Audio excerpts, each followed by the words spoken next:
সর্বপ্রথমে মহান ঈশ্বরকে ধন্যবাদ দিই এবং সকলকে আরেকটিবার প্রভু যীশু নামে শুভেচ্ছা জানাই। সকলকে জয় যীশু।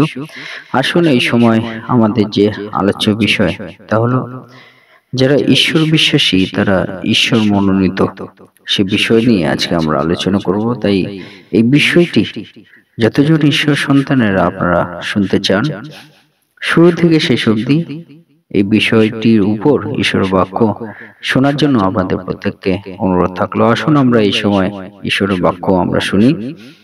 গীত সংহিতা 65 অধ্যায় 4 পদ।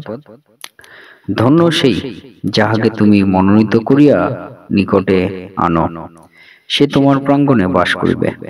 আমরা পরিতৃপ্ত হইব তোমার গৃহের উত্তম দ্রব্যে, তোমার পবিত্র মন্দিরের উত্তম দ্রব্যে। ঈশ্বর তার বাক্যে আমাদের প্রত্যেককে আশীর্বাদিত করুন, আমেন। হে আমাদের স্বর্গীয় পিতা, আমাদের পরিত্রাণকারী ঈশ্বর, তোমার মহানামের ধন্যবাদ, প্রশংসা এবং গৌরব প্রভু দিই। প্রভু, এই সময় আমাদের জীবনের সমস্ত ভার, আমাদের কার্যের সমস্ত ভার, আমাদের চিন্তার সমস্ত ভার পিতা তোমার হস্তে সমর্পিত করি।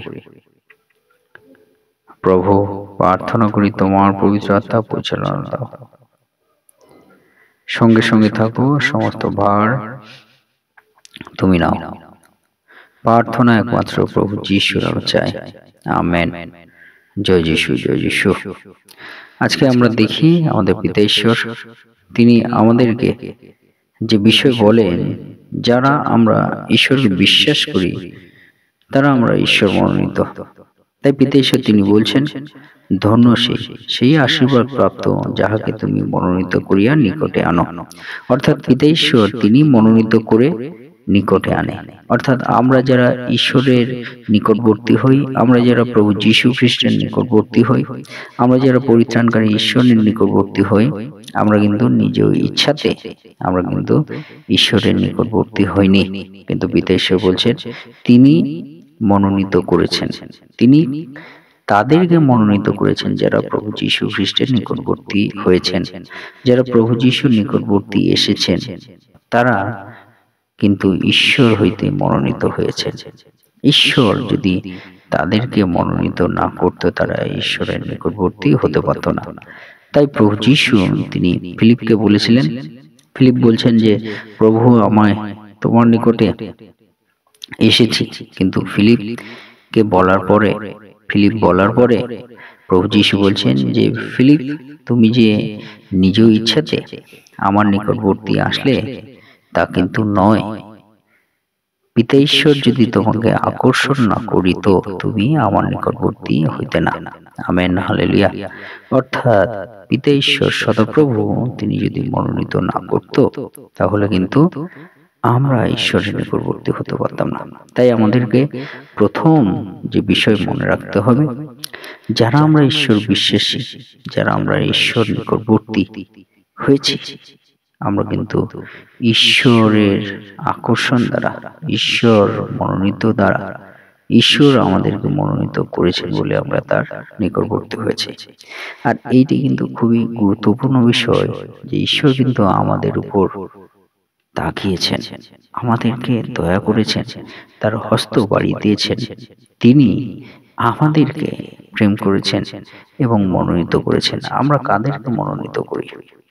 আমরা মনে রাখি যে যারা আমাদের প্রিয় হয় তাদেরকে আমাদের জীবনে আমরা মনোনীত করি।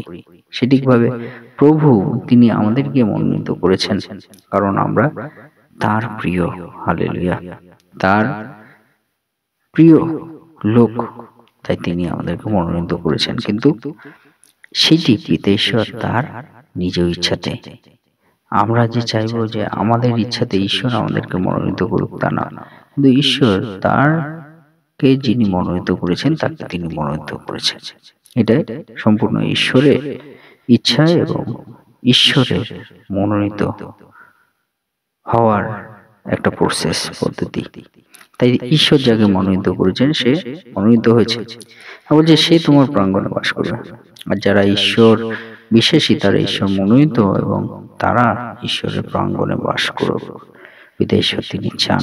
অর্থাৎ আমরা যেন প্রার্থনা সভাতে যোগদান করি, মণ্ডলীতে, উপাসনা সভাতে, আরাধনা সভাতে আমরা যোগদান করি। সেই প্রার্থনা সভায় আমরা যোগদান করে আমরা যেন ঈশ্বরের গৌরব করি। এবং বলছে যে আমরা পরিতৃপ্ত হইব, এবং আমরা যদি সেই প্রার্থনা সভাতে, মণ্ডলীতে, চার্চে, উপাসনা সভাতে, আরাধনা সভাতে আমরা যদি বাস করি, আমরা যদি উপস্থিত হই, তা বলছে আমরা পরিতৃপ্ত হইব। অর্থাৎ আমরা আত্মিকভাবে পরিতৃপ্ত হইব, এবং পরিতৃপ্ত হইব আমাদের গৃহের উত্তম দ্রব্যে। যেখানে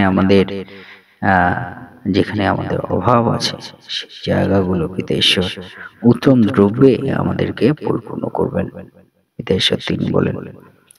গীত সংহিতার 4:3 বলে যে তোমরা জানিও সদাপ্রভু সাধুকে আপনার নিমিত্ত পৃথক করিয়া রাখিয়াছেন, আমি সদাপ্রভুকে ডাকিলে তিনি শুনবেন। আমেন।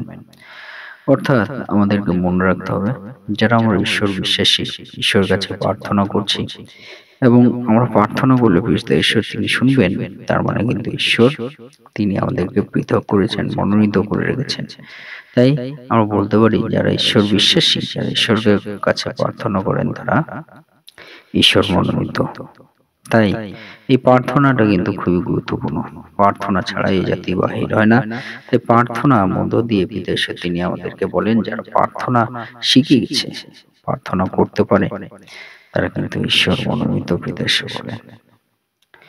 গীত সংহিতা 23:6 পিতা ঈশ্বর বলেন যে কেবল মঙ্গল ও দয়ায় আমার জীবনে সমুদয় দিন আমার অঞ্চল হইবে, আর আমি সদাপ্রভু গিয়ে চিরদিন বসতি করিব।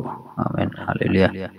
অর্থাৎ আমরা যে ঈশ্বর মনোনীত, দেখি যে মঙ্গল এবং দয়া ঈশ্বর তিনি আমাদেরকে দান করবেন, এবং তার গৃহে সেজন্য যেন আমরা বসতি করি। তাই আমাদের মনে রাখতে হবে যে মঙ্গল এবং দয়া আমাদের জীবনে আসে, সেটা হলো বিদেশে তিনি বলেন যে আমরা ঈশ্বর মনোনীত। এবং শেষে বলতে চাই, গীত সংহিতা 33:12 ধন্য সেই জাতি যাহার ঈশ্বর সদাপ্রভু, সেই লোক সমাজ যাহাকে তিনি নিজ অধিকারার্থে মনোনীত করিয়াছেন। আমেন।